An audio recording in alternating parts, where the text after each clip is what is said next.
Hey garden friends, and welcome back to Happy Heart Gardens. So today I'm going to talk all about fertilizers and fertilizing in the garden. I feel like that's something that's not really talked a ton about, especially on social media and like the gardening channels. And I feel like it's something that new gardeners maybe struggle with. So they may feel like they're a bad gardener or they can't grow things when that's not the case. The soil and the plants might just need a little bit of food. So I figured I would talk all about that today, break it down, and hopefully make it a little more understandable. As always, please let me know any questions you have down below, and let's go. So this is sort of my whole shelf with fertilizers, fungicides, all that kind of stuff. And then I have a bunch more up here because I just got them on the golf cart so that I can talk about them. But I am a huge believer in building up the soil, especially in gardening in raised beds and pots. And I am somewhere where it rains a lot, and I feel like it just washes through quickly and needs to be replenished. Okay, I had to move this party inside because it was getting way too hot in the garage. It is just ridiculous down here in South Alabama, as I'm sure it is in most parts of the country. So, first thing, when we're talking about fertilizing, I garden organically, so everything I'm going to talk about is organic fertilizers. The other thing is every situation is going to be unique to you in your growing space. We all garden differently. Some of us grow in ground, in raised beds, containers, all kinds of different situations. So this is just like a real general overview, but your situation may be different. I always recommend doing a soil test if you feel like your garden is really struggling, especially if you have an in-ground garden. I think that's super helpful. With raised beds, I feel like it's a little bit tricky. I mean, you can still do it, but you're gonna have to do each raised bed. And you want to really get a good quality soil test. Probably not the ones that you find at like big box stores for like 10 bucks. It's probably just not going to give you the best results. Also, a lot of times your local extension office, they also will offer soil testing, usually for like a nominal fee, maybe just the shipping. So that could be something to look into. Like I said, if you really feel like your plants are struggling and you can't understand why or can't figure out why, the soil is really where you want to start. So that being said, let's move forward and kind of just go over like the basics. Because as a new gardener, I feel like sometimes it can be confusing. Heck, I've been gardening 20 plus years and I'm still learning things as soil science continues to develop and we learn new things about what's going on in the soil. The soil is alive. There's tons of microbial life, which is why I like to garden organically, because when we garden organically, we're keeping that alive and boosting that soil life. When we're tilling and using chemicals, then unfortunately we are killing that soil life and we're not really letting the plants and the soil be their best selves. Okay, so let's get into it. First off, what are these numbers on the front of the bag? So these stand for NPK, nitrogen, phosphorus or phosphate, and potash or potassium. And they are the real building blocks of plant nutrition, but of course plants need so many other nutrients and vitamins and minerals besides those three, but those are the three that you're gonna see on your fertilizer packets. So nitrogen, that is what's going to give you the green leafy growth, the big lush plants. That's what converts the chlorophyll for the plants. And then the next number, which is a number 3 here, that is the phosphate or phosphorus. That's going to what helps provide the fruiting and the flowering. And then that last number is always usually the smallest number. Here it's a 2. That is potash or potassium. That is going to provide good strong roots and overall plant health. So say you're gardening and you're wondering if you have a deficiency in these.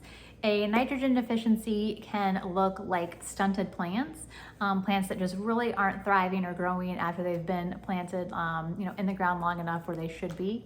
Can also look like yellowing leaves, especially if you've had a lot of rain, especially if you garden in like raised beds or containers. I notice if I get a lot of rain, they need a little nitrogen boost, that kind of thing.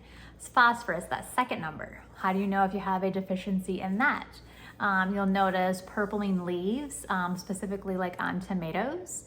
You'll also notice maybe not a lot of flower formation, or the flowers look a little wonky, or you're getting flowers and fruit like say squashes, but they're getting to about this size and then they're yellowing and rotting and falling off. So that can be a few situations, a few things wrong. That could be a pollination issue, which if you know that they're getting pollinated, then it could be a phosphorus deficiency, or it could also sometimes be just inconsistent watering. And then the last one, the small number here, potash. A potash deficiency will look like yellowing between the veining of the leaves and the tips of the leaves turning brown, and then the edges as well browning and then eventually falling off. So let's get into what's I sort of do in my garden space, and then different fertilizers and ways that you can add these into your space. So if you're building a brand new bed, so you have a brand new raised bed and you fill it with potting mix, or you've made up your own mix, I always also like to add in, a general all-purpose, along with some worm castings, maybe some biochar, which is great for water retention and strong roots. So you want to add in a little bit more if you're building a brand new bed. If you have an established bed or container and you go to plant out, like when I go to plant out my tomatoes and peppers, what I'll do is I will take just a general all-purpose fruit and veggie fertilizer, and I will sprinkle a little bit into each potting hole along with worm castings. Worm castings are also so great for helping to build the soil. They offer a lot of good nutrients, and they're also helping with water retention to really build up that soil structure. So when you're building those new beds, you're probably gonna have nice fluffy soil, which is good. We do wanna have a loose, well-draining soil, but we also wanna have that good soil structure where it's gonna hold on to the water and to the nutrients. We don't want it to just flow right there. We wanna be able to build that soil up, which gardening organically can help do. Other times that I use nitrogen is for heavy feeders.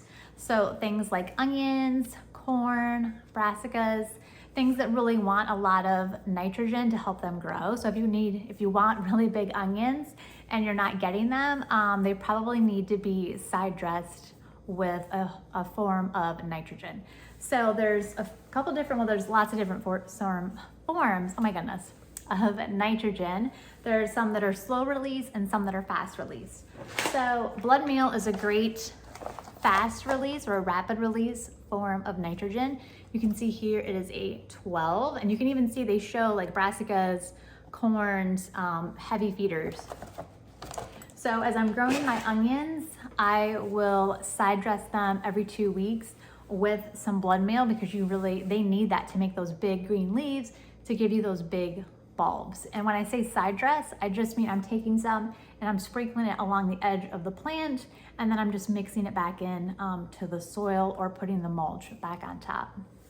Another good source of nitrogen is feather meal. Like this here, this is also a 12. Now this is a more slow release form of nitrogen, so this is great to work in at the beginning of the season for things like your kales and your brassicas, also corn, and that's going to slowly release throughout the season to feed those heavy feeding plants. If you're also, again, noticing that your plants seem stunted or yellow, then I would probably come in with a form of rapid release like the blood meal, or even a liquid version of nitrogen, something with a high number. Like this is a 3-2-1, which is good, but if I thought that I needed a little more, there are some other products too that have a higher nitrogen number. There's lots of options out there. These are just products that I like to use. And then for a phosphorus deficiency, I would use bone meal. That's usually what you use, or what people tend to use. Here you can see this one is a 3-15-0. So it's 3% nitrogen, so you're getting a little nitrogen, and then 15 bone meal. But a lot of your bone meals will be just pure bone meal. Again, if the plant looks to be struggling, if like the tomato plant has purple leaves, I will go ahead and sprinkle some of this around the base of the plant. I also usually like to mix a little bit of this in with my all-purpose for things like tomatoes and peppers, things that I want to make a lot of flowers and make a lot of fruit, also my squashes. Again, just to kind of give them that extra boost. So Like I mentioned, I will put in the granular at planting time, and then every couple weeks I'll come back through with the liquid, spraying right at the base of the plants, just to sort of give them a nice even feed throughout the growing season. If you're using any type of liquid, it's always best to spray at nighttime, just to help burn. Organic fertilizers tend not to burn the plants, but I never like to have any type of product on the leaves when the sun hits. And then potash deficiency is something that I've never actually dealt with, so I don't have any product for that. I know there are some out there, and you can also use wood ash as a source of potash. I've noticed since I use balanced fertilizers, that have some of it in it already, that I have never had a problem with the deficiency. That doesn't mean that you won't. Just something I don't personally can't speak to since I haven't had to deal with that. But there are products out there if you're noticing, like I said, that yellowing between the veinings and then the tips of the leaves browning and the whole leaves browning and falling off would be a potash deficiency. And some other things I'd already mentioned, worm castings, super important. You can get a worm bin that's so convenient. You can buy this product now, which is great. It really helps just build up that overall soil structure and help with that water retention, which is so important. We want to have good, healthy soil, which in turn will give us the best plants and food. Some other things I like to use are mycorrhiza fungi.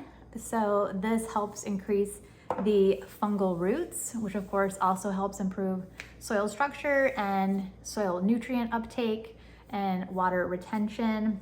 Again, a lot of times your mixes will have some of that in it already. It's really becoming a new popular thing as we learn more about it. And this is a great book, Grow Your Soil by Diane Messler.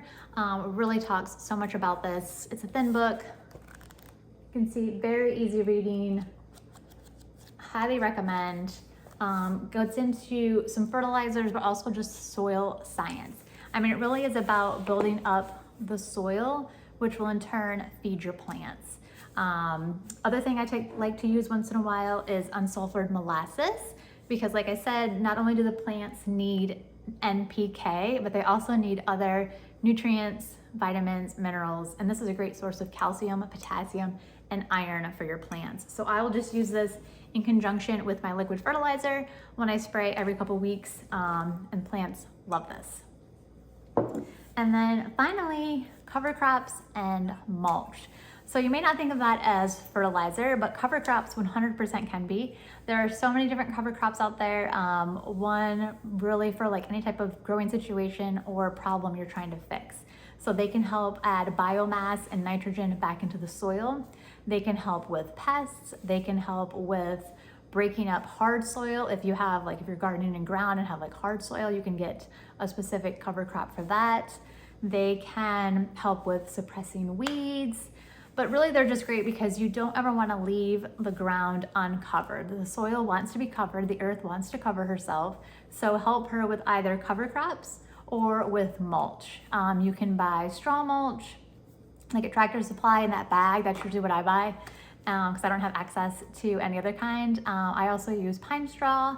But really any kind of mulch that you work. If you have leaf mulch, that is fantastic because again, that will just break down and feed the soil. It's all about feeding those soil microbes, like I said, which will again turn in and feed the plants and you. So I love talking about cover crops. I'll do a whole separate thing on that. I won't go too deep into it, but you can grow cover crops in the summer, in the winter, really just anytime. And you don't have to have a huge space. I feel like that too can be intimidating. Like you think to yourself, oh, I can't do that. You have to do like a field. Not true. Like I've even cover cropped my grow bags, my 4x4 raised beds. I mean, any kind of space you can cover crop. So as always, please let me know any questions you have. If you're still here, thanks for hanging on. I could talk a lot more, but I hope this was a good overview about just fertilizing. Again, it's really like just look at your plants. If your plants appear to be struggling or don't look right, do a little research, reach out, ask a question. Don't feel like you're a bad gardener.